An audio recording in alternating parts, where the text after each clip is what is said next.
make sure that I see stream. Oh, and we are live.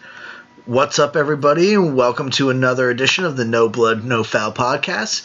Tonight is just Jim and Moo. No Kyle, no Coke, no Slice. I can understand why. This game was a little infuriating. Tom Thibodeau definitely is going to get fined after said game tonight. He kind of went after the refs a little bit. He's like, I don't mind if the game is called close, or I don't mind if the game is called tight. I don't mind if the game is called loose, but you have to call it evenly. And I think maybe I'm just wearing a pair of rose-colored glasses, pun intended, but I tend to agree with him. The foul on Derrick Rose on the Durant drive where he missed that dunk, that is not a foul. That is not a foul. That is ridiculous for you to even think about calling that. And looking at the final play, I saw it in slow motion from the baseline camera. Mitch got pushed in the back. And that's just ignored. And don't get me wrong, Mitch needs to go straight up there and let James Johnson hit that floater. Let him hit that floater. Like, if he's going to hit that floater on you, they deserve to win. You can't go for the strip there. But ridiculous. Overall, super entertaining game. I had a lot of fun up until probably the last 3 minutes of the game. Moo, talk to me. Yeah, I mean, normally I don't like to blame the refs, but this was an awful game from a call perspective, especially at key points in the game where they just blew it. The refs were reverting back to previous season's refs whenever the next stars had the ball, and it was just it was brutal from a call standpoint. I agree with Tibbs. He should get fined. I should get fined. We should all get fined. But yeah, it was definitely not a well called game. The Knicks should have won this. Yeah, absolutely. And it's one thing, with Durant going crazy in the fourth quarter. He's tough to stop. He's elite. He's probably the best player in the game. But to have the refs end up being the ones that decide it is a real killer. I mean, Julius shot 2 free throws tonight compared to 9 for Durant and I believe 10 for Harden. Right. Thank God Harden wasn't allowed to shoot any more free throws from the first half, because that was ridiculous as well. That's the thing. If you're going to call those types of fouls when the Nets had the ball, then you need to call it when the Knicks are trying to drive and they're getting the same hits, and it's just like whatever, right? Well, they just get ignored. Well, after the love tap that Rose gave to Durant, the little touch him as he went by, Randall drove to the hoop and got hit by 3 people and had the ball stripped from him. It's like, how? I get it, they're superstar calls, but that's not even in the same realm of close. Right. It just. I mean, I don't know. I don't know what else to say about the referees other than that they need to be suspended or something, because they robbed us of this game. It was a robbery. Yeah. Definitely agree. Well, also, I mean, and also it's I understand Randall's anger and upset, but that technical foul was a killer. You can't do that either. And so I understand. We're pissed. We're all pissed. Yeah, he's got to control himself better, and I think that's probably part of what's happening with his game this season. I think he's kind of just second guessing. Yeah. Right? If you're not going to get the call, you're not going to get the call. Right? You can't hesitate and second think. Pause or whatever you're doing. If you're going to try to score. If you don't. Right? And I think it's thrown him off. The calls, he's not getting them. Yeah. It is what it is.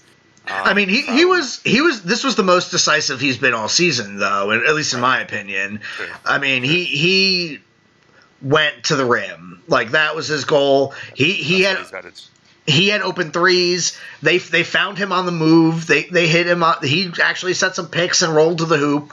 Like, kind of all the things that a lot of us have been hammering on all season. He did tonight, and he was very aggressive. And this might have been top 3 games of his this season, maybe top 2. You know, the only game I can really think he was much better in was the Boston game. Like, he was making passes like last year's Randall. You know, like, he was making quick decisions, attacking the rim, passing out of double teams, hitting that fadeaway mid-range. He was actually, like, getting deep position in the post. Like, all the stuff that you wanted from Randall, he did tonight. And go Moo. I think, I think a big part of it is, having Burks out there. Burks is not he's not, an elite point guard, but he's better, right? He's better than what we've seen in a while. He's smooth. He moves he's not going to push the ball up, and he's, not going to pass with the same crispness as a top point guard, but he's better. So I think that's what we're seeing is the ball is more flowy. It's still not ideal, but it's more flowy, and that helps everybody else kind of not get into that kind of pause and wait that they've been kind of seeing, I think, a lot of the season. So I think that's helped Randall a lot. Oh, I think also he's decisive as well. You know, like Kemba kind of seemed like he was floating around, you know? He was floating. Yeah, and like Burks was like, I'm going to go to the hoop. I'm going to make a decision on what I'm going to do. And it seemed to get everybody more comfortable. Yeah, and that's what you like about him, right? Look, I've said it before. Nothing really phases. You could throw him in as a starter. You could not play him. Then you could suddenly play him off the bench, and he's kind of playing the same way. Yeah. Right. So he's carrying that through. It's been only 2 games, maybe a little too early, but it's 2 really good games. Yeah. For him. Again, he's not a top point guard, so Knicks fans shouldn't start kind of having daydreams of Burks now being the starting point guard for a top team. Yeah. But he's better, right? He scores. He's more consistent. I think he defends better. Oh yeah, absolutely. But he's smart, right? He's crafty. So you know what, because we definitely switched more again tonight as well. Right.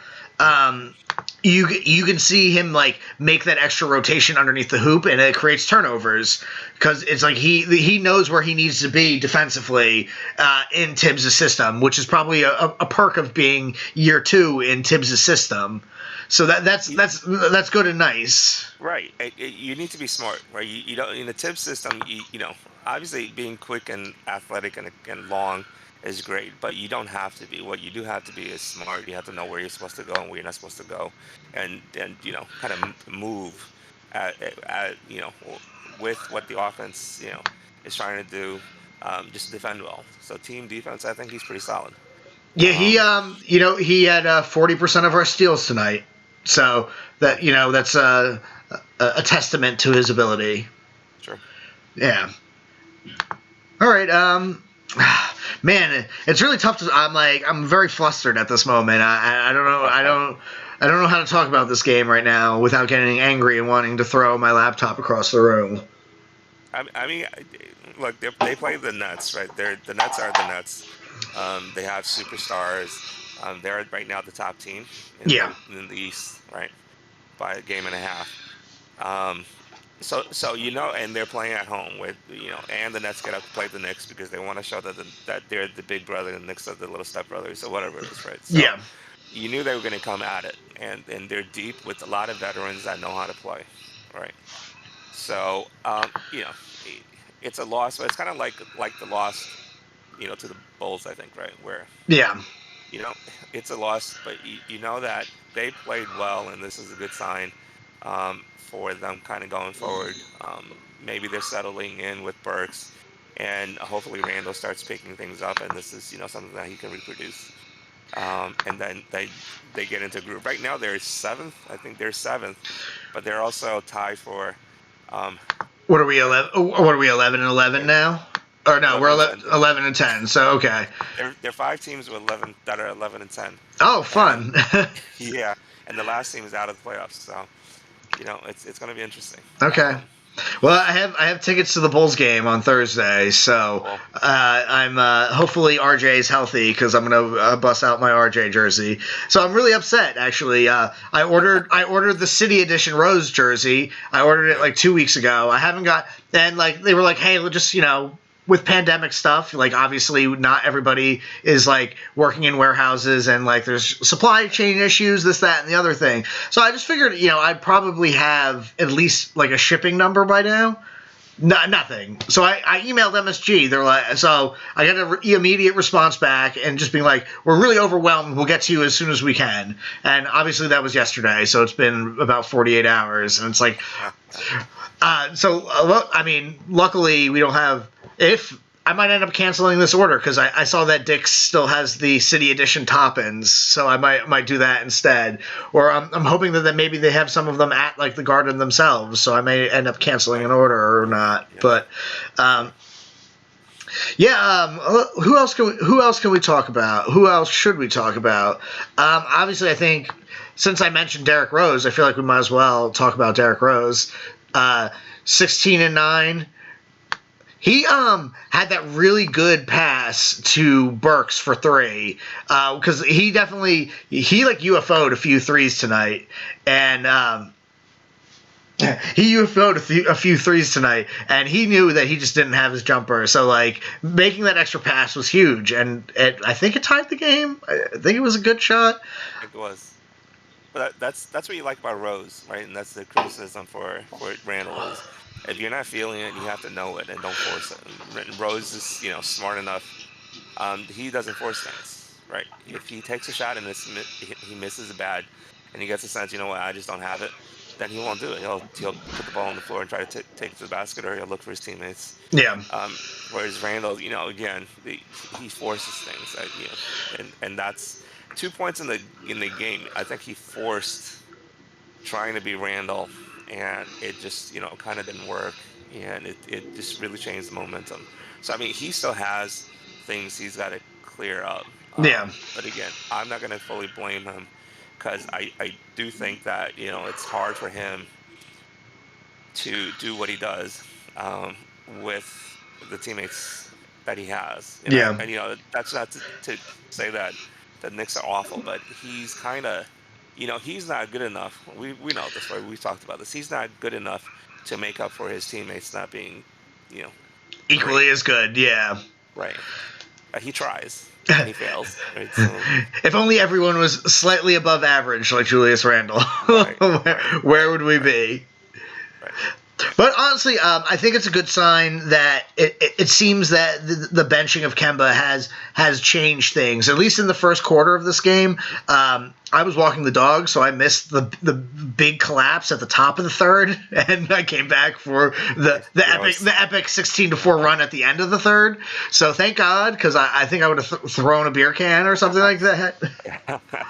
Yeah, I was like, oh, here we go again. It was like, I don't know what kind of run they had, 16-0 or 16-2. Yeah, something crazy like that, and you had a sense that here they come, but then they came back. Well, Randall played great defense on Durant for most of the evening, so like they kind of were both like from the end of the third or halfway through the third to maybe I guess to the last like 7 minutes or 5 minutes in the fourth, both Harden and Durant were cold. So we were able to make an epic run, which was nice. But then you can't. Durant being a giant, it's tough to slow him and stop him at all. It's hard to stop Durant, Harden, and the refs. All the big three. Yeah. But at least this time it was, normally you would be like, oh, it's 8 against 5. At least it was 5 against 5 because right. Durant and Harden were the only two that really showed up. Right. What's the deal with Blake Griffin? Is he even playing? I think they just Kemba'd him. I think they just put him out to pasture. He's I think I saw his stats earlier today, and I think he's like shooting like in the 30s for field goal percentage, in the 20s from three, and averaging like 6 points and 6 rebounds. So like I think old Father Time has tapped him on the shoulder as well. Sure. Which Yeah, because he was I mean, solid last year, so it's surprised that it declined so quickly. yeah, it's surprising. It's bad when they replace you in the lineup with two like 39-year-olds. Yeah, and a guy with a heart condition. Right, You know, exactly. Yeah. yeah. Um, I'm just trying to think. Do you think bringing Mitch back in those final minutes was a smart decision by Tibbs? Do you think he should have stayed with Obi? yeah, In hindsight, it's like, why have Mitch out there if he's gonna do the dumb Mitch thing that he did at the end of the game? yeah. I'm just every time I see Obi, I'm just in my head going, Obi gets stronger and just keep improving defensively, and maybe we'll just live with you as the small ball center, and they have the Knicks play small. I mean, they move better when I think they play small. It helps everybody. The problem I have, I mean, the problem I have with Noel, right? He's Yeah. just offensively zero. But honestly, Mitch is also kind of the same thing. When they're on the court, it creates a 4-on-5 a lot of times when the Knicks have the ball. Yep. And it just makes it even worse because now you have teams that they already know how to game plan the Knicks, right? And I think Steve Nash, one of the coaches during halftime when they interviewed him, first thing they brought up was Randall, Yeah. right? Just bother Randall, keep him occupied. Um, you can't do that if you're already starting 4-on-5, where right, where the opposing defenders, the defenses know that they don't really have to worry too much about Noel or Mitch. I mean, there's only so many lobs Yeah. the Knicks throw, and the Knicks aren't the greatest, right? That's the drawback. Since they don't really have a really top caliber point guard. You don't have to worry about too many of those things because their ball movement is still not that great, right? So you're not going to have to worry about Mitch, dunking like Cabela or whatever other guys that are on top teams with top point guards, right? Well, he's also he's also fat and slow, Mitch too. He's So also it's fat not. and slow. It's just not working well. I don't Yeah. like it. Um, Yeah, I, if it was last year's Mitch, who was spry and offered you vertical spacing, that'd be one thing. That's like I wish Obi was 7 foot tall instead of 6'9". It's because it's like at least he he can get up. He can run and do all that other stuff. But obviously, if right, Obi was 7 foot, he's probably not there at 8. right. He's If he was probably 7 foot, he would have been gone. he's Right, probably drafted over Wiseman instead, and he'll be living in Golden State right now, in right. San And that's kind Francisco. of that's how it goes. That's again a lot of this factors into why I don't seem to be as hateful on Randall as a lot of the guys on the board, because again, you don't have a starting point guard that can actually make the other plays better. Then you have a starting center, regardless of who starts, right? Noel or Mitch when Mitch is healthy, Yeah, that really can't do anything on offense. So a lack of a starting point guard, which means the ball wins are already likely to be stagnant. Lack of a starting center that can offer any kind of offensive, you know, threat yeah, means teams can now still continue to swarm Randall, and it's bothering the heck out of him. So can I blame him on that? I mean, yeah, he should be smarter, but what exactly is he going to do?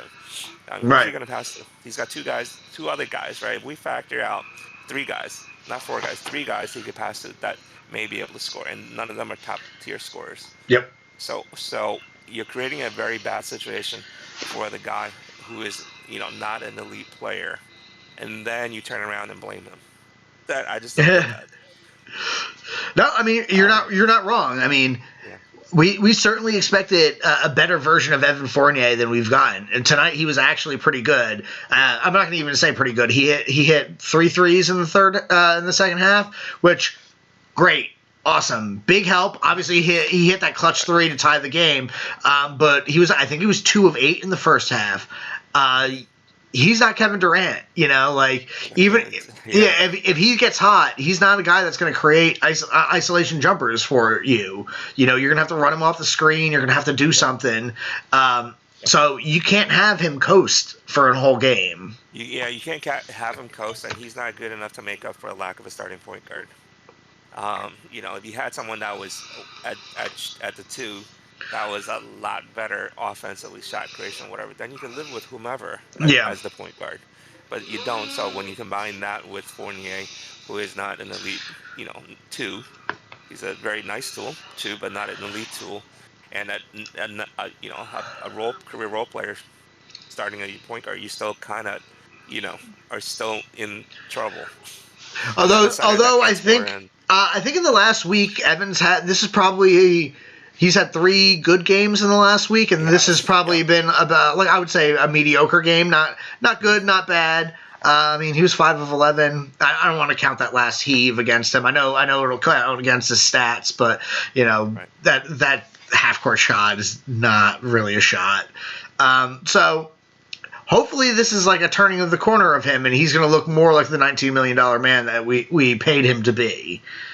Uh, Maybe he does well. Maybe he'll play well with Burks, who can get him the ball maybe in a little better spot so you can put it on the floor and do something with it. Well, Burks. He can do it I mean, I feel like I said this before, but like Burks will drive. He can drive. Yeah, he can drive. Kemba was scared to do that, which is the thing that was like really bogging the whole thing down. Like as bad as Elfrid Payton was, and he never kicked the ball out when he drove. He at least drove. Yeah, it would be a bad floater, but it would still be attacking the rim, and that usually gets some sort of defensive rotation going on. Kemba was not doing that. Yeah, not doing that. Nope. Man, I really hated listening to Reggie tonight too. Yeah, he's got. Yeah. Some of his comments were, it was clear not. Even still harboring some sort of, Nick dislike. Well, I understand, like, he's a color commentator, but he doesn't really need to pretend to be neutral, but it's like, hold back your excitement a little bit, buddy. Right.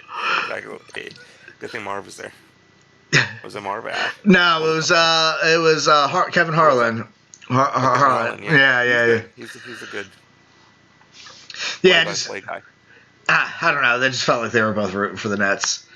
What other thoughts do we have on this game? Do we want to do scrub of the night? Do you want to get out of here? We can wrap this up. Yeah, might as well. Scrub of the night. Honestly, I don't really have one. I think, more or less everybody played well. It was great to have Rose back. Yeah, absolutely. It was huge. Even if it means IQ doesn't get the opportunities or whatever it is, right? I'm trying to win here, not. So I think maybe they try. I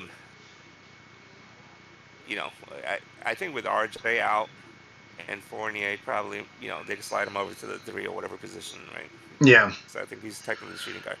Maybe you try with Rose back. You try IQ with Burks in the starting lineup. Yeah, I'm curious.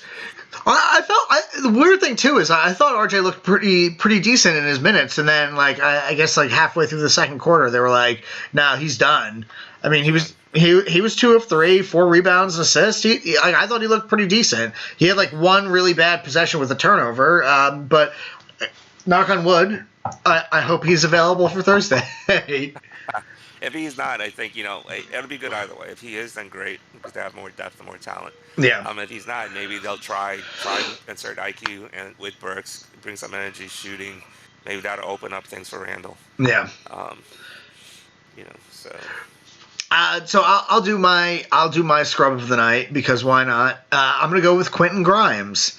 He played 2.5 minutes and he was a -12 in said 2.5 minutes. I'm assuming he started the half for RJ. I think that was probably what was the thing that happened, and that's when the blowout began. Yep. But any final thoughts? It's a loss, and it's bad that it's sad that they lost because the refs helped the Nets. Yeah. But I think it's a good sign. They look for the positives. I think there's quite a bit of positives. And hopefully the next game against the Bulls, right? It's against the Bulls, is it? Yeah, Thursday. The Bulls are not the Nets, even though they're kind of only a game or so behind the Nets. So they are beatable. Yeah. More so than the Nets. I think this team, if they keep continuing the way they're playing, they could beat the Bulls. Yeah. So hopefully, you get a good night, a good game, Yeah, fingers crossed. Yeah. But yeah, I think it's a positive loss, Yeah. positive vibe loss. You can't do anything about the refs. But the way they played, it was all around very good. Yeah, I agree. I mean, other than a couple bad minutes at the beginning of the third that I wasn't able to watch, thank God. Yeah, thank goodness. Yeah, this was a really good game overall, and it sucks to have the Zebras be the ones that take it away from you. Sure. Real positive sign: Julius Randle attacking. He seems that he realizes that mid-range jumper that he relied on so much last year has abandoned him. Whether it's new basketball, crowds in the arenas, being defended differently, not having reliable shooting on the outside of him, whatever it is, he's like, I'm going to the rim, I'm going to get a hoop. And it looked much better. I think that hopefully that's the nice kick in the ass that he needs to realize that we need you to attack. He almost had a triple-double again tonight. Alec Burks, pretty good. Fournier, pretty good. Rose, everything was clicking. And this is, the team with probably two of probably the most talented 1-2 punch in the league right now. I don't. Potentially, And that's without Irving. And they don't even have Kyrie. So, it's not a bad game. It's not a good game. It's a little upsetting that when you're playing a team with Kevin Durant, to have the referees bail them out. So, it was a Brooklyn Nets win, 112-110, with a lot of help from the Zebras. This has been another episode of the No Blood, No Foul podcast, and we're out.